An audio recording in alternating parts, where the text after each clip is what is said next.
What many people expect at 3 months is what will take 3 years. There is mild symptom resolution occurring within the first year, but actual relief from the symptoms of hypogonadism is a multi-year process, not a multi-month process. There's various points in the TRT journey that I'd like to speak about. And in my TRT 101 ebook, I laid out a pretty similar journey. The most significant part of the TRT journey for most men when it comes to troubleshooting, when it comes to getting on forums, when it comes to contacting me and working with me in consultations, is the first about 6 to 12 weeks of treatment. This is where the body is going through an enormous amount of change. It's going through probably a similar amount of biological change that it went through during puberty, but in a much, much, much quicker pace. This is often subjectively uncomfortable, not necessarily bad, but there's a lot going on physiologically, and people can often become quite emotionally reactive to the sensations that they're feeling in their body. I like to encourage guys to frame it that you're supposed to feel something because you fixed a problem. Feeling things changing is good. It would be bad if actually nothing happened.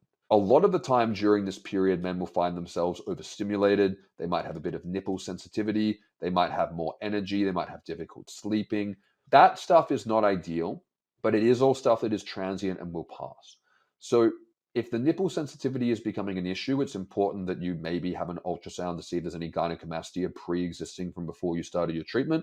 Or if you are overweight and insulin resistant, you may need to look at increasing your injection frequency or using a cream or even adjusting your dose. But when it comes to the increased energy and stimulation, a lot of men who have an underlying psychological state of anxiety will say that it's making them more anxious.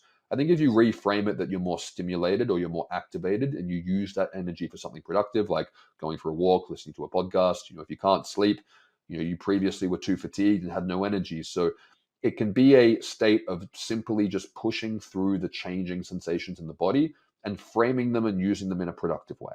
So during the first 6 to 12 weeks, levels of injectable testosterone will climb in your blood every time you do an injection.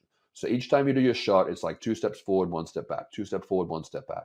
And over about 8 to 10 weeks, these levels build up and become stable. And this is when we'll typically recommend that you go and see your provider for a follow-up so that you can see where those levels are at and how you're feeling. At this point, when you first have your treatment prescribed, you should know exactly when you're due to get bloods and come back to see your provider for a review. And it should be anywhere between the first 6 to 16 weeks, but 10 to 12 weeks is usually the most common. It's normal for this period to be a bit rocky. It's totally normal because there's a lot changing very quickly. And I encourage guys to not have emotional reactions to this and instead follow their provider's instructions. And if side effects persist at the 12-week point, that's a good time to have a chat with your provider about it. So your first review should occur once your serum levels have reached stability to see how you're traveling and to assure a proper pharmacodynamic response. Your levels should be on average where everyone else's are at this dose. If you're an outlier, if you're very sensitive or you're a very low responder, you may find that you need to either increase or decrease the dose. There are some men, as I've said in this lecture, 1 in 10 men will be hypo responders, and they will have a very, very low response and will often require 250 or 300 milligrams per week to get a decent response to treatment. And that's just to get their levels on the board. Other guys, even at 70 milligrams a week or even 100 milligrams a week, will achieve supraphysiological levels. So it is very important that you have this review to make sure that you're where you're supposed to be. This is the main purpose of this review, is to make sure that the levels are about where they should be and to be at a point that we can say, okay, we've reached a stable, steady point. Let's now give this treatment 4 to 6 months to settle in, and then we'll come back and see how you feel. One of the biggest points of confusion, protocols going haywire, and expectation management not being performed appropriately is that men will expect to have full symptom resolution and optimal testosterone function at this point in time. This is not a dumb thing to assume. With other medications or supplements, we reach peak effect when the medication reaches the peak in the serum. The part that people need to understand is that the majority of the benefits of high testosterone come with chronic exposure and saturation over time. It's not the acute effect. So if you feel 10% better at the 12-week point, that's something that should be celebrated. A lot of the time, men will have a honeymoon. They'll feel on top of the world for the first couple of months, and they'll kind of settle back into just being a little bit better than before they started. And they think that means they need to put the dose up or there's something wrong. No, this was just a sensitivity response, and now your body is normalizing to the treatment.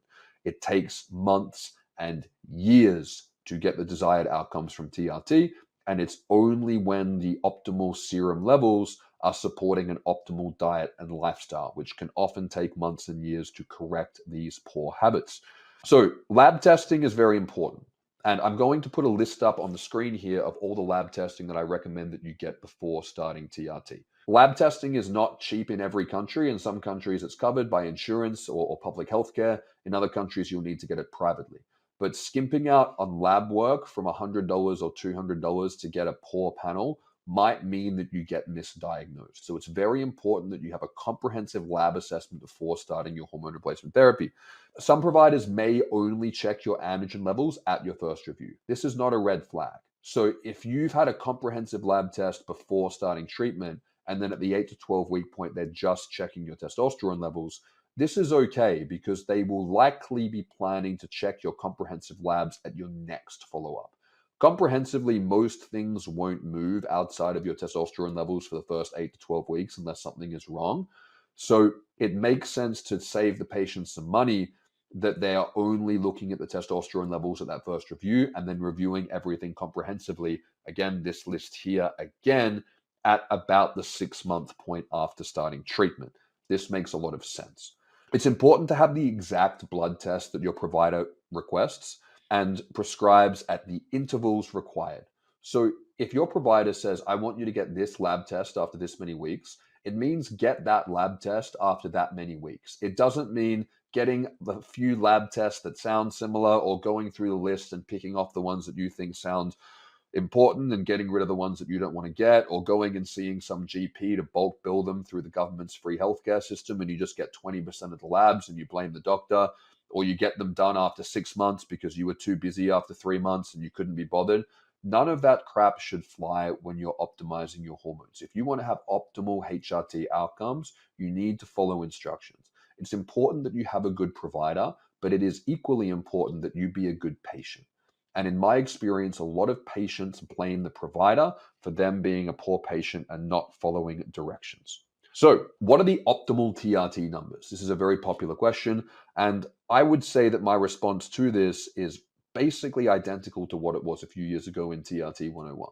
I find that most men do their best between the top quartile of the reference range to double the top of the reference range. Now, if the reference range keeps dropping, this might end up being triple the top of the range, but we'll see how that goes. This is where most men do their best. The vast majority of men need to have their free testosterone somewhere above the reference range to optimize their hormone levels because the reference range does not represent optimal health.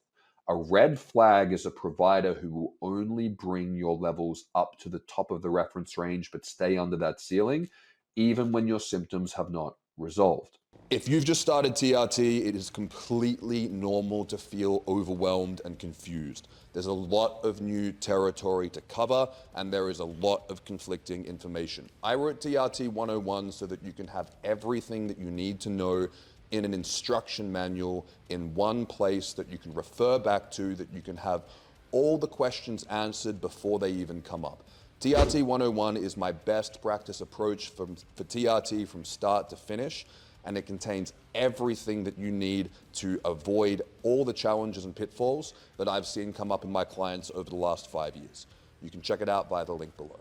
So, men of all ages and health statuses benefit from free testosterone levels, as I said, between about 500 picomole per liter all the way up to about 1500 picomole per liter. There's outliers that do better on either side, but this is a broad range for a broad range of men. If you are a 90-year-old man with diabetes, you most likely won't do well with the same optimized testosterone level as a 19-year-old professional athlete. This makes physiological sense. What is physiological for one man and super physiological for another man is going to depend on his overall health status and lifestyle. Physiological numbers are not determined by a number on paper. It is determined by the man's individual health and unique physiology. This is common sense, which is becoming more uncommon as the years go by. So, younger, healthier men often require levels greater than 1,000 picomole per liter. And I will get my editor to throw up the conversion for the US metrics here for that stat to achieve optimal symptom resolution. I find that closer to double the top of the reference range works better for younger men. There's a theory that I would support that exogenous testosterone is not as efficient as endogenous testosterone, meaning that when we're taking external testosterone, we need to take numbers a bit higher on paper to achieve the same effects as if it were natural. This makes sense to me that it wouldn't metabolize and work in the same fashion because it is entering the body via a completely different pathway, but this is a theory shared by myself and other colleagues. So an important note here with TRT dosing is that more is not always better. I would actually argue the majority of us are probably guilty of thinking this at some point in time, that more testosterone is always going to be better. If you take your testosterone levels too high for you, and that can be anywhere from the top of the range to double the top of the reference range and beyond, the first symptoms that pop up when you go past that sweet spot tend to be interrupted sleep, so more light sleep and less REM and deep sleep, increase in sweating, especially after eating, higher blood pressure, and agitation. Now, I believe we should be optimizing testosterone for the maximally tolerated dose rather than the minimal effective dose to improve benefits without receiving side effects or deleterious long-term outcomes. I think the minimal effective dose paradigm is important for pharmaceuticals, but when we're looking at bioidentical hormones, I think we want to go for optimizing the maximal tolerated dose without receiving side effects to receive the maximal benefits. Testosterone is good for you up to the point that it's not, and I think that it is important that we optimize testosterone levels because one thing that is very common, which is under discussed, is not that guys are taking too much TRT, it's that they are not taking enough. So I recommend if you are going to be titrating your protocol with your provider, and this is more information for providers now, that you are titrating by 5 to 10 milligrams per injection. Or if you're using a 200 milligram per mil solution, it would be 4 to 8 milligrams per injection. This is easy for men to draw out on the insulin syringe, and this would equate to anywhere in the ballpark of about 10 to 30 milligrams per week. Any more than this over a week, I find is too much too quickly. So if I was in a situation where I recommended that a client titrate their testosterone by 50 milligrams a week, I would recommend doing it by about 20 to 30 milligrams at first, giving it 8 to 12 weeks to settle in, check blood, see how they're feeling, and then potentially make the second part of that recommendation. I think getting from A to B is something that shouldn't be rushed. And I think any more than about 30 milligrams per week over the course of the week can be too much for a single titration all at once. I think you're better off making small adjustments and repeating every 8 to 12 weeks rather than potentially overshooting and needing to back down and creating further instability within the endocrine system. The endocrine system likes homeostasis. So it's also important to recognize that the body requires time to adjust to physiologically higher androgen levels.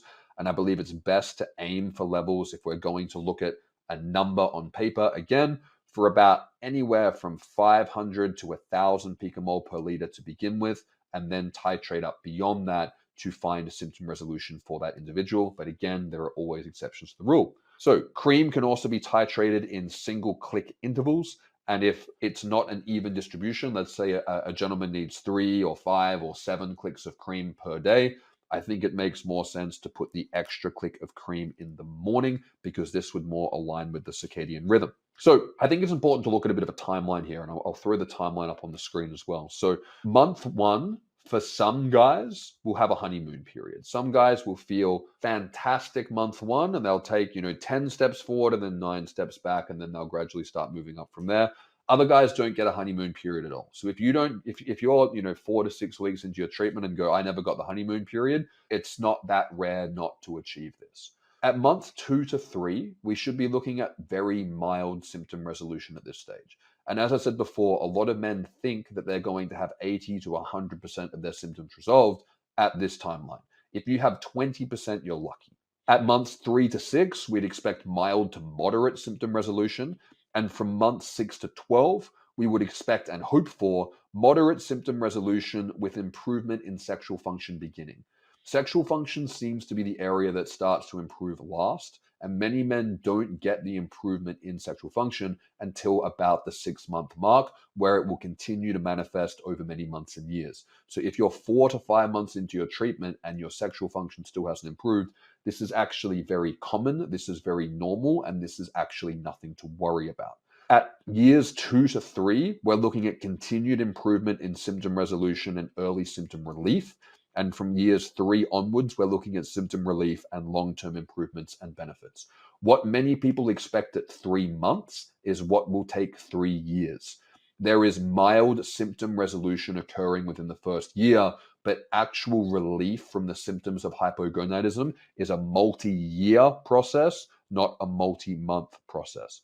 I understand that people don't like hearing this, but it takes years to fix the damage that's taken years to accrue.